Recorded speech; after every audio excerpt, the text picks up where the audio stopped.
Bonjour tout le monde. Je suis heureuse de vous revoir aujourd'hui pour partager le bilan de la mise en œuvre de la politique de mobilité durable. Alors, sans plus tarder, petit rappel sur la vision 2030 de la politique. Sans faire de manière actuelle la vision comme telle, en 2030, le Québec est un leader nord-américain de la politique de mobilité durable. En 2030, l'aménagement du territoire est favorable à la mobilité durable.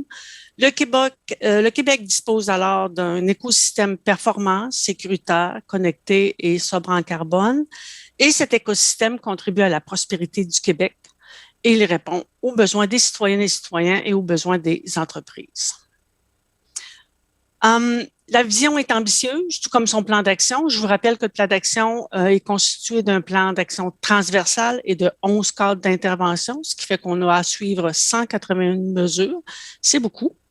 Plusieurs de ces mesures sont sous la responsabilité du ministère des Transports, bien sûr, mais aussi d'autres ministères et organismes, le ministère des Ressources naturelles, l'affaires municipales, environnement, économie, etc.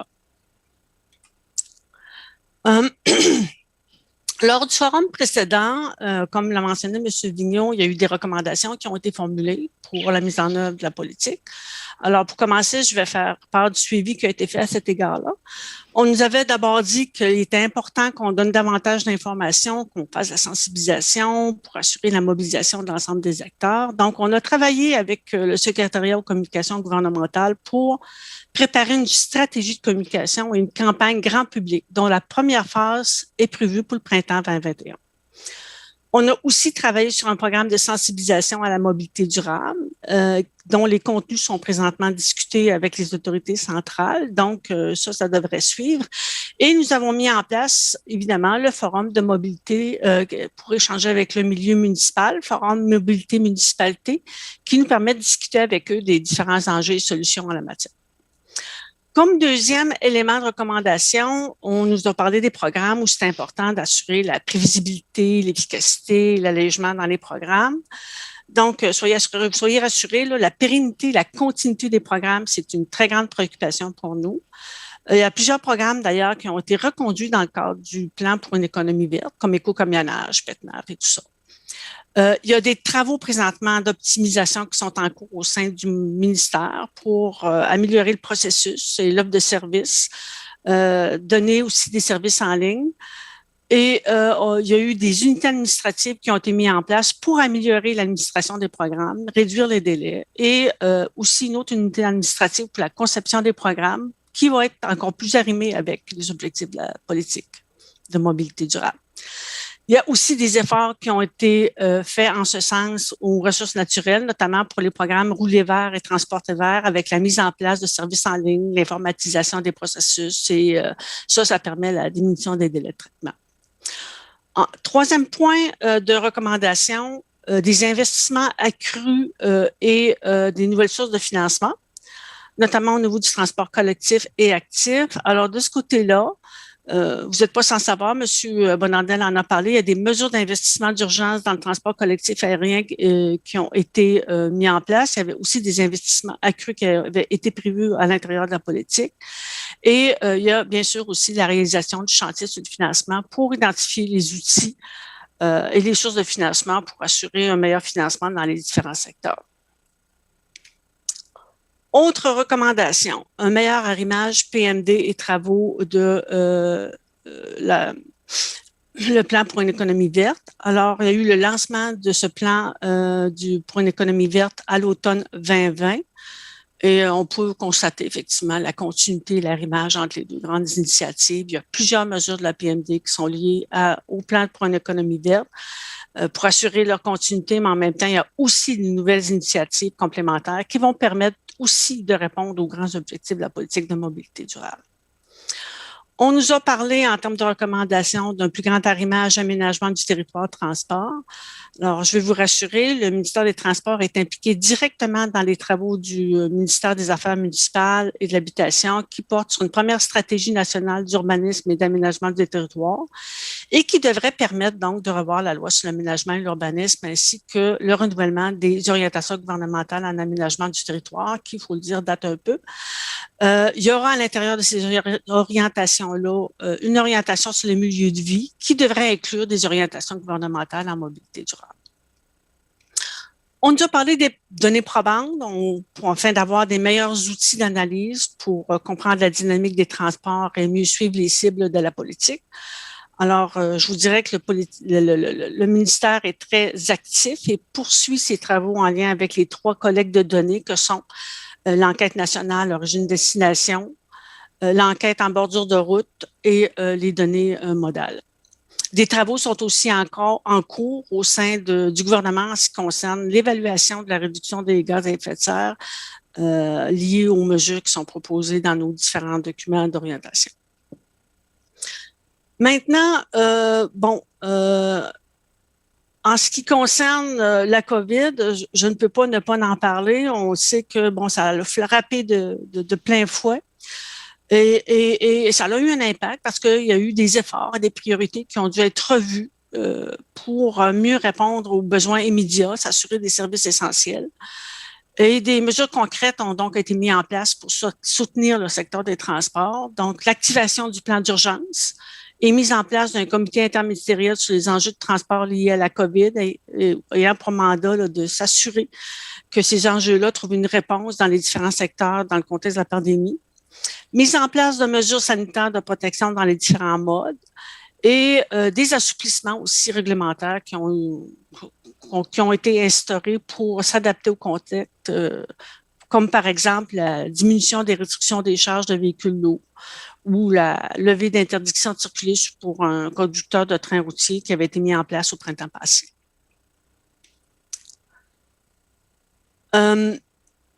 Toujours mesures déployées pour soutenir le secteur des transports, le programme d'aide pour le maintien des services aériens régionaux essentiels durant la période d'urgence sanitaire avec une enveloppe de 40 millions pour assurer le transport des marchandises de première nécessité, pour assurer aussi le déplacement du personnel affecté aux services essentiels dans les régions isolées, ainsi que pour le transport des patients là, qui avaient besoin de soins médicaux.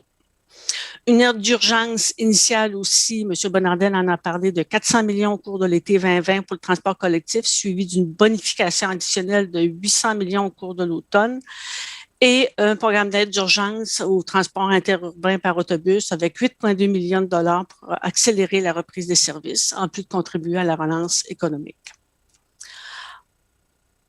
Alors, mesures pour favoriser la relance de l'économie, justement. M. Bonnardel en a parlé. L'adoption de la loi concernant l'accélération de certains projets d'infrastructure, dont 52 projets en transport, 10 projets en transport collectif en Montérégie, Laval, Montréal, Saint-Jean-sur-le-Richelieu, c'est-à-dire et Gatineau. Le projet de transport ferroviaire pour la réfection et la construction du réseau ferroviaire de la Gaspésie entre Port-Daniel et Gaspé et 6 projets d'aménagement de voies réservées à différents endroits. A aussi été annoncé en décembre 2020 le REM de l'Est, un projet de transport collectif de 10 milliards. Donc, malgré le contexte inédit, en raison de la pandémie, ça a entraîné des répercussions, mais ça a aussi une incidence sur la mise en œuvre de la politique de mobilité durable, ce qui me mène au bilan. Effectivement, le ministère fait un bilan annuel qui permet de suivre l'état d'avancement de l'implantation des mesures et des actions réalisées par le ministère et de ses partenaires et des différents ministères et organismes qui y contribuent. Le dernier bilan annuel a été publié dernièrement, c'est celui de 2019-2020. Et pour ceux qui veulent plus de détails, ces bilans-là sont déposés sur la page d'accueil de la politique de mobilité durable sur le site Internet du ministère. Fait saillant pour 2019-2020. Alors, de façon globale, cette année 2019-2020 a été marquée par l'intensification des efforts engagés pour faire progresser les travaux.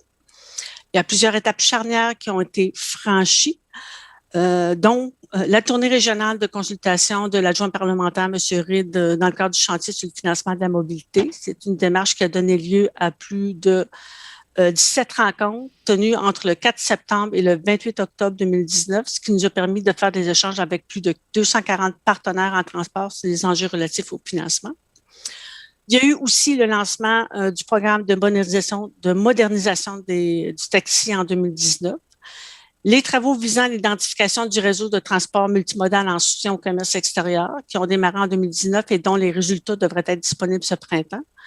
Et la poursuite des collectes de données dans les 3 volets que j'ai mentionnés tout à l'heure, c'est-à-dire l'enquête origine-destination nationale, le transport interurbain par camion et la collecte de données sur le transport dans les différents modes. En termes d'état d'avancement, au 31 décembre 2020, sur l'ensemble des mesures que nous avons, donc des 181 mesures, si j'additionne les mesures pour lesquelles les cibles ont été atteintes et les mesures qui sont en cours, ça fait 82% des mesures qui étaient en cours ou avaient atteint leur cible au courant de l'année. Il reste 4 mesures dont le démarrage est prévu d'ici la fin de l'année, de cette année-là, et 27 mesures qui étaient prévues plus tard. 2 mesures ont été abandonnées. Alors, si je prends les mesures qu'on était censé mettre en place au temps où on se parle, c'est-à-dire au 31 décembre 2020, c'est donc 96% des mesures que nous avions prévu de faire dans cette période qui étaient en cours ou qui avaient atteint sa cible. Maintenant, de façon plus précise, les mesures ayant atteint leur cible, notamment au niveau du transport collectif et actif, il y a eu bonification du budget alloué au transport collectif régional. Le budget a été bonifié en 2019. En ce qui concerne le soutien à l'interconnexion des services de transport collectif régionaux, la mise en œuvre se poursuit en 2019-2020 et la cible était de 10 projets soutenus par le ministère. On a déjà dépassé la cible parce qu'on a 12 projets. Revoir les modalités des programmes en transport adapté. Le rapport de diagnostic de rendement a été déposé au secrétariat du Conseil du Trésor. Pour le programme d'aide financière à l'entretien de la route verte Vélo 3, tel que prévu, le programme a été revisé et est en vigueur pour 2019. Et le soutien à l'adaptation des infrastructures de transport actif en milieu urbanisé, le programme a été approuvé par le Conseil du Trésor et mis en ligne le 23 septembre 2019. Maintenant, au niveau du transport routier des marchandises, les mesures ayant atteint leur cible, le programme éco-camionnage, on avait un objectif de réduction de 325 000 tonnes de CO2 à l'horizon 2020. Ça a été atteint et dépassé avec 345 000 tonnes réduites.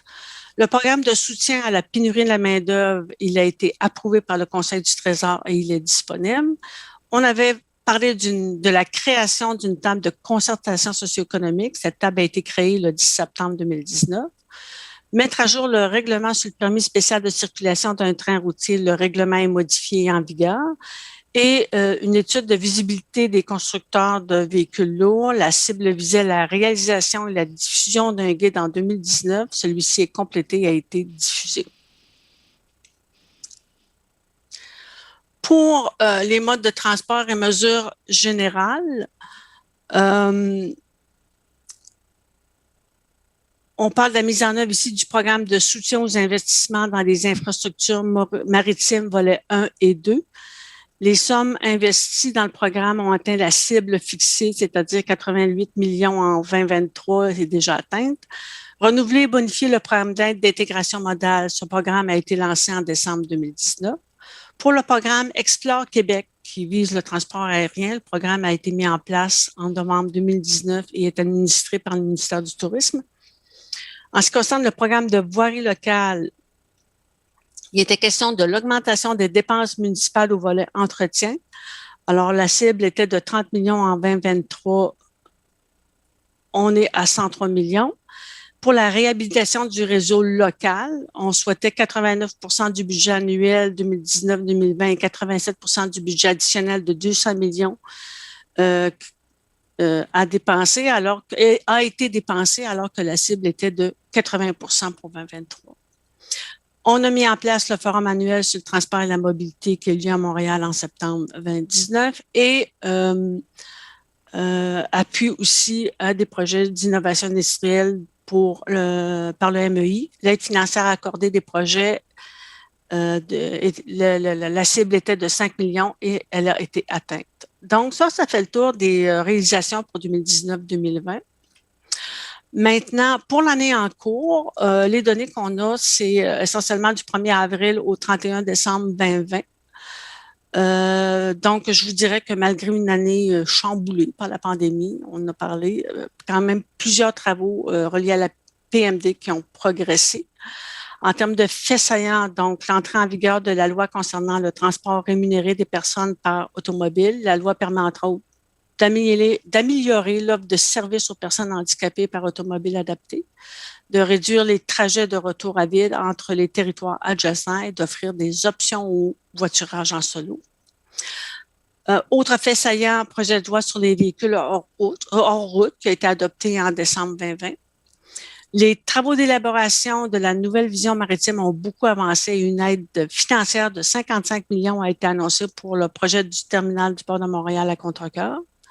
On a poursuivi les travaux pour le REM, ainsi que pour le chemin de fer Québec central et celui de la Gaspésie.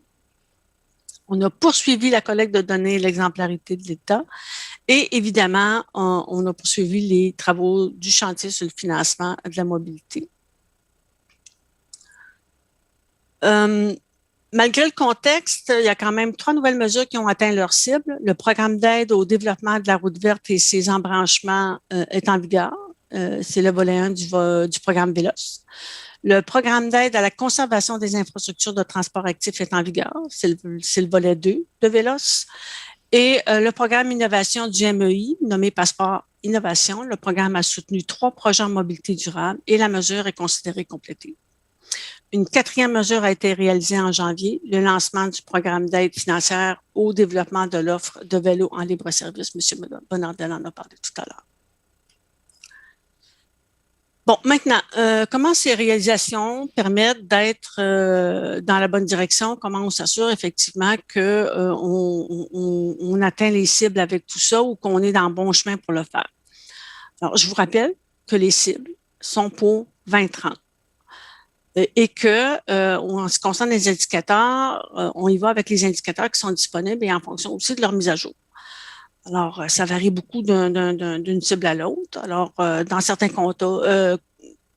cas, les mises à jour, par exemple, des données de l'enquête origine d'hésitation ou du recensement de Statistique Canada, ben, c'est mis à jour aux 5 ans. Et même parfois, quand les données sont disponibles annuellement, les données ne visent pas nécessairement l'année où c'est publié. Donc, j'ai des publications en 2020, mais pour des années qui sont des données de 2017 ou de 2018. Alors, pour la cible 1, 70% de la population québécoise a accès à au moins 4 services de mobilité durable. Les résultats à jour pour 2020 montrent que 51% de la population a accès à au moins 4 services de mobilité durable. Donc, on est passé de 50,2% à 51%, une augmentation de 5% de l'augmentation requise pour atteindre la cible de 70%.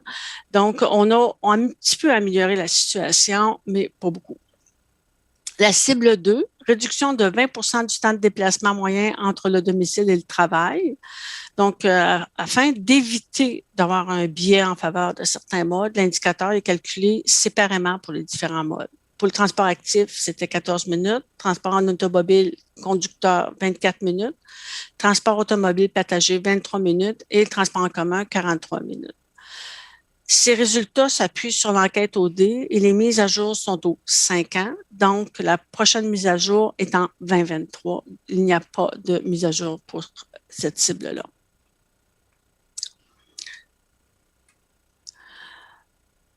Cible 3, réduction de 25% du nombre d'accidents mortels avec blessés graves par rapport à 2017. Alors, les derniers résultats datent de 2019. Ils montrent que le nombre d'accidents a diminué entre 2018 et 2019 de 191 accidents par rapport à où nous étions en 2017. On a donc une réduction de 11% en 2019, ce qui nous met évidemment dans la bonne direction, considérant un objectif de 25% pour 2030.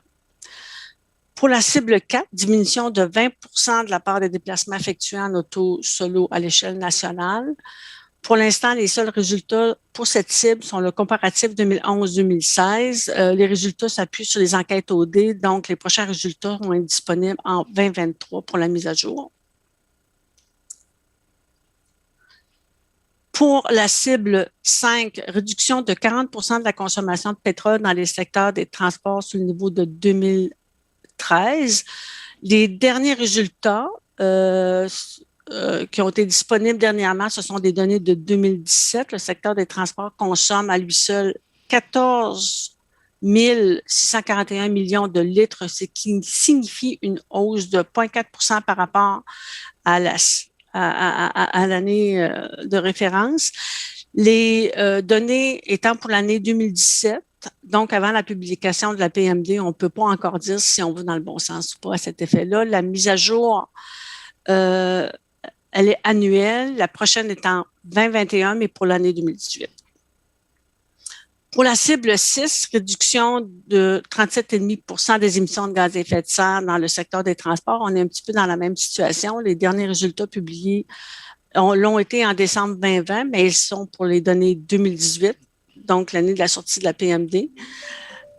On indiquait à ce moment-là une hausse importante, mais cependant, on ne peut pas dire si au moment où on se parle, les actions qui ont été mises en place ont permis de voir si on va dans la bonne direction ou pas. La prochaine mise à jour est en 2021 pour l'année 2019, alors on pourra constater à ce moment-là. Pour la cible 7, 15 milliards de ventes annuelles pour le secteur québécois des équipements des transports terrestres. La situation initiale faisait état des ventes de 10,2 milliards en 2016-2017. La cible est 15 milliards pour 2030. La mise à jour est prévue en 2021, ce qui nous permettra de savoir où on se situe. Donc, pas de mise à jour de ce côté-là non plus. Pour la cible 8, augmentation de 25 des tonnages de marchandises transportés dans les ports et les centres intermodaux ferroviaires du Québec. Selon les dernières données, nous avions une augmentation de 3,3 pour 2018 et les estimations pour 2019 nous donnaient une augmentation de 4 donc, les résultats sont près du tiers de l'augmentation requise pour l'atteinte de la cible. Cependant, je vais être honnête avec vous, là, l'impact de la pandémie sur les résultats de l'année 2021 va probablement faire regresser l'indicateur. Pour la cible 9, là, on voit présentement la cible 10. Je rappelle simplement que pour la cible 9, on visait la réduction des coûts associés à la congestion pour les entreprises dans les régions métropolitaines de Montréal et de Québec. Les travaux visant à bien cibler l'indicateur pour cette cible ne sont pas encore terminés. Et pour la cible 10, qui était quantifiée, réduction de 20 des dépenses brutes des ménages allouées au transport. De ce côté-là, il n'y a pas de mise à jour. L'état initial en 2017-2018, on disait que les ménages québécois consacraient 19 de leurs dépenses brutes au transport.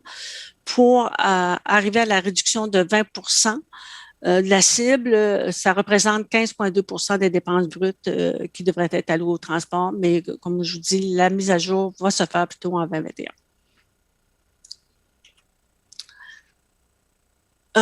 Prochaines étapes et de mise en œuvre. Donc, on comprend que en raison de la pandémie, les ressources requises pour répondre au contexte exceptionnel ont malheureusement ralenti le déploiement de certaines mesures. Néanmoins, les travaux se sont poursuivis et 82 des 181 mesures du plan d'action sont réalisées ou en cours de réalisation.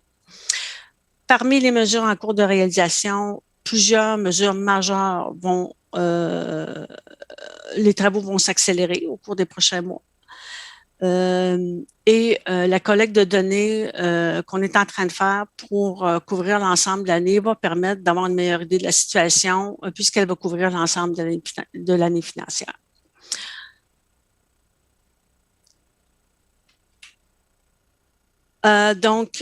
Voilà, cette présentation nous a permis de revenir sur les recommandations du dernier forum, de présenter les efforts du ministère pour répondre aux défis de la pandémie et de la relance, de faire ressortir les faits saillants, les résultats 2019-2020 et pour l'année en cours, ce qui a été réalisé du 1er avril au 31 décembre. Et enfin, en fonction de la disponibilité des données et de la fréquence des mises à jour, de valider l'évolution de l'atteinte des cibles. Merci.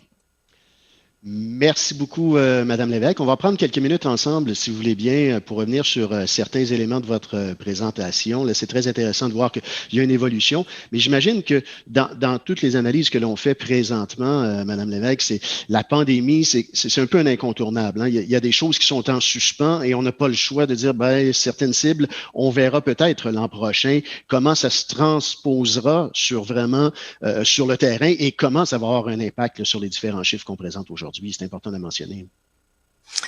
Oui, en effet, parce que c'est sûr qu'il y a beaucoup de bouleversements présentement, mais au moment où on se parle, c'est très difficile de savoir qu'est-ce qui va rester, qu'est-ce qui va changer, comment est-ce qu'on va pouvoir s'adapter.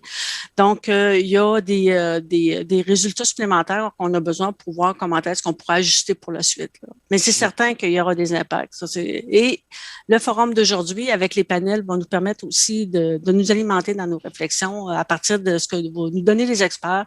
On va pouvoir mieux comprendre les phénomènes, les dynamiques, essayer de voir quelle sorte d'ajustement on pourra faire à ce moment-là. Oui, parce que vous mentionniez quelque chose, et il y aura des impacts, et parfois, ce n'est pas toujours négatif, et loin de là, il y aura possiblement, certainement des impacts positifs. On parlait du télétravail. Bon, je citais mon exemple où je risque, en fait, je vais utiliser maintenant le transport en commun alors que j'utilisais l'automobile auparavant parce qu'il risque d'y avoir un retour dans les tours à bureau de façon mixte, c'est-à-dire qu'il y aura une partie en télétravail et une partie en présentiel. J'imagine que ça aussi, ça peut être des éléments positifs, c'est-à-dire le transport en commun pourrait devenir une voie très intéressante pour plusieurs personnes, surtout on parle des grandes villes, hein, bon, les grandes régions du Québec. Là. Oui, en effet, c'est un phénomène qui pourra être observé et qui pourra être aussi là, modélisé en fonction des différentes données qu'on pourra obtenir selon effectivement ce qui arrivera. Le gouvernement lui-même a dit qu'éventuellement, il va permettre le télétravail, ce qui va effectivement avoir des effets positifs en ce qui concerne la réduction des déplacements, notamment au niveau des grands centres. Vous avez tout à fait raison. Ouais. Et de ce côté-là aussi, bon, on parlait de mode actif de transport, l'investissement de certaines municipalités. On parle de Montréal avec le Bixi. Québec vient tout juste d'annoncer effectivement son mode de vélo libre-service maintenant et qu'on veut implanter à plus long terme. Mais ça aussi, ça fait en sorte que ça a des effets positifs sur les objectifs de la fameuse politique. Là. Absolument, parce que un des enjeux quand on parle de transport collectif, M. Bonandel l'a mentionné, c'est le dernier mille. Alors, comment je fais effectivement pour s'assurer que je peux prendre mon auto jusqu'à un point donné, mais qu'ensuite, je puisse transférer dans un mode qui est plus durable, notamment au niveau du transport collectif, notamment au niveau du transport actif ou encore selon les différentes options qui sont offertes.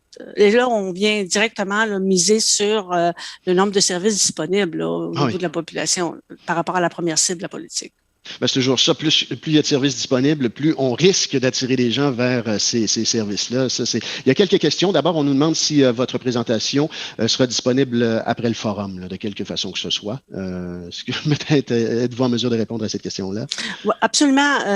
Le fait qu'on fait le forum de façon numérique, ça nous permet d'enregistrer l'ensemble des présentations et des discussions et ça pourra être disponible là, sur notre site. Génial. Et maintenant, est-ce que la pandémie a affecté, par exemple, la stabilité des équipes du MTQ? Est-ce que ça pourrait compliquer la mise en place de cette politique? Pour les équipes du MTQ, je vous dirais que j'ai discuté avec des gens du Centre de services de Québec, là, et vraiment, au début de la pandémie, on a dû ajuster le tir. C'est-à-dire, c'était une seule personne par véhicule, ensuite deux avec les mesures sanitaires, les masques avec des véhicules qui étaient plus grands pour respecter là, la distanciation. Ça a compliqué un peu les choses, mais pour la politique en soi, est-ce que ça peut avoir des impacts, là, tout ça, ce qui se passe depuis 1 an maintenant? Je vous dirais que l'année dernière, on a été un petit peu bousculé, comme tout le monde, et il a fallu qu'on ajuste. Et c'est sûr que nos énergies ont été davantage vers nos partenaires pour s'assurer effectivement qu'on puisse répondre adéquatement aux différents enjeux qu'ils étaient en train de vivre. Donc, oui, au départ, ça a eu un impact sur la politique de mobilité durable. Je vous dirais que présentement, on est en train de prendre des bouchées d'eau pour s'assurer effectivement de ne pas trop prendre de retard par rapport à ce qu'on avait envisagé. Donc, pour l'équipe directement affectés à la politique de mobilité durable et les autres équipes aussi qui ont des contributions par rapport à la politique de mobilité durable, on pense qu'avec les mesures qui ont été mises en place pour assurer la continuité du travail, on sera capable de se remettre à jour rapidement. Là. Ben, c'est génial. Et justement, M. Bonnardel a parlé d'une aide pour les sociétés de transport, principalement Québec, Montréal et tout ça. Il y a des gens qui nous demandent, mais là, évidemment, s'il y a une annonce à venir, on va laisser M.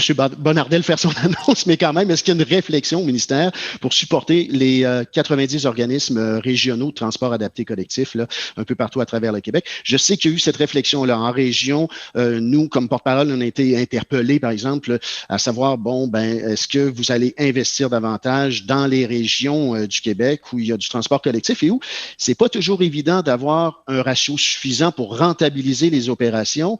Donc, il y a cet enjeu-là également. Est-ce qu'il y a une réflexion de ce côté-là au ministère? En fait, oui, il y a des réflexions, mais il y a des réflexions qui se font en même temps que d'autres réflexions par rapport à l'ensemble des ajustements qu'il faut qu'on fasse au niveau de la politique pour assurer l'atteinte des cibles. Donc, oui, effectivement, il y a des réflexions. Comment est-ce que ça pourra atterrir? Comme vous dites, on va laisser nos autorités faire leurs annonces. Exactement. Bon, voilà, il y a tout de moins cet enjeu-là qui est présent, puis on y réfléchit. Quelles sont les initiatives des programmes, par exemple, existantes ou à venir pour l'innovation technologique? Ça aussi, c'est important. On est en 2021, ça va vite. En matière de transport, on n'y échappe pas. Là, la technologie, avec d'ailleurs nos petits appareils, là, on peut suivre vraiment où sont nos colis presque à la seconde près. Là. Alors, la technologie dans votre politique, comment elle s'insère? On a un cadre d'intervention qui vise les nouvelles mobilités. Donc, de ce côté-là, il y avait quand même plusieurs actions qui avaient été prévues. J'avoue qu'elles ont été retardées pour d'excellentes raisons, notamment au niveau de l'année. Ceci dit, la réflexion se poursuit pour voir comment est-ce qu'on pourra effectivement donner suite à l'intérieur des cadres qui nous sont donnés. D'accord. Donc, la réflexion est en cours. Maintenant, qu'est-ce qu'on fait pour les nouveaux modes de mobilité? Et ça aussi, ce sont des questions qui sont arrivées là, chez nous, à titre de porte-parole. Quand on parle nouvelle mobilité, par exemple, bon, les trottinettes électriques, on sait qu'il y a eu un arrêté ministériel concernant les AMM au mois d'août dernier. Donc, vraiment, le projet pilote qui est en cours depuis 5 ans, on l'a encadré et maintenant, c'est en place un peu partout au Québec. Mais on voit parfois, bon, je prends l'exemple d'une question qui nous a été adressée, l'espèce de voiturette, là, vraiment, c'est un habitacle fermé avec des portières et tout ça. Et puis, on voit ça se balader un peu sur les trottoirs de Montréal, dans les rues de Montréal. Bon, comment on fait pour gérer tout ça, ces nouveaux modes de mobilité qui entrent dans le marché presque mois après mois et année après année? Deux considérations majeures de ce côté-là. L'homologation des véhicules, d'abord, qui se fait par le gouvernement fédéral, et d'autre part, toutes les questions de sécurité et le respect des normes au niveau québécois, et ça se fait avec la Société d'assurance automobile du Québec. Donc, à partir du moment où, effectivement, ces choses-là arrivent, il faut être prudent sur la façon dont on les gère pour assurer la sécurité de tout le monde au niveau, donc, du partage des différentes infrastructures, pour s'assurer que tout ça est sécuritaire. Maintenant, une autre question concernant le transport un peu plus actif, c'est-à-dire vraiment la mesure 8 du cadre d'intervention. Là, la personne est très, très précise. Elle veut savoir qu'est-ce qu'on prévoit en matière de révision du cadre de gestion, par exemple, en milieu urbain. Est-ce que, par exemple, on développe certaines routes avec des trottoirs additionnels?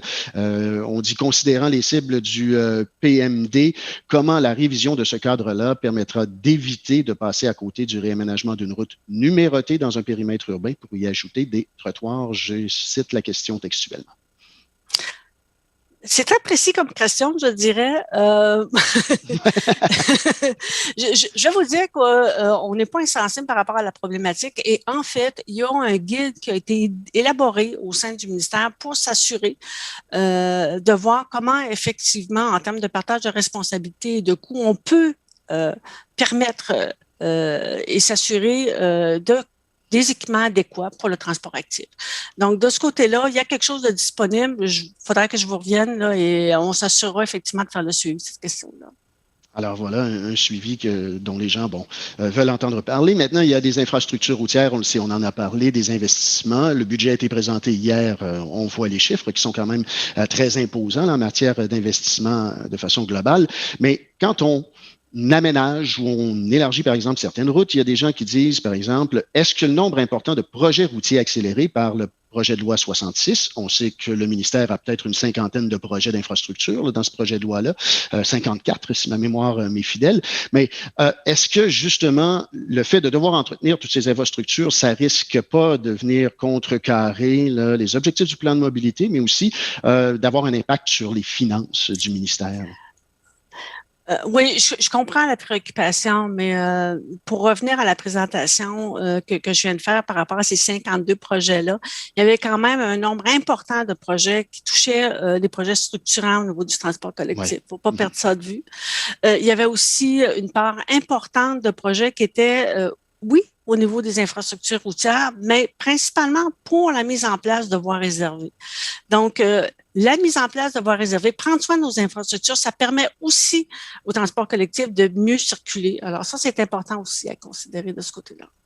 Ben, c'est ça, parce que quand on investit dans les voies réservées, le covoiturage, vous avez nommé le transport, évidemment, 4 modes de transport où on veut que 70% de la population en 2030 ait accès à ces 4 modes-là pour pouvoir peut-être avoir un transfert modal intéressant, puis que les gens se dirigent de plus en plus vers les transports collectifs. Ben, le mode de voie réservée, ça permet donc, et dans certains cas, je prends l'exemple d'ici à Québec où l'autoroute Robert-Bourassa, ben, il y a du covoiturage, et ça, on le voit, j'imagine, un peu partout au Québec, là, ces voies réservées là qui donne la place au covoiturage?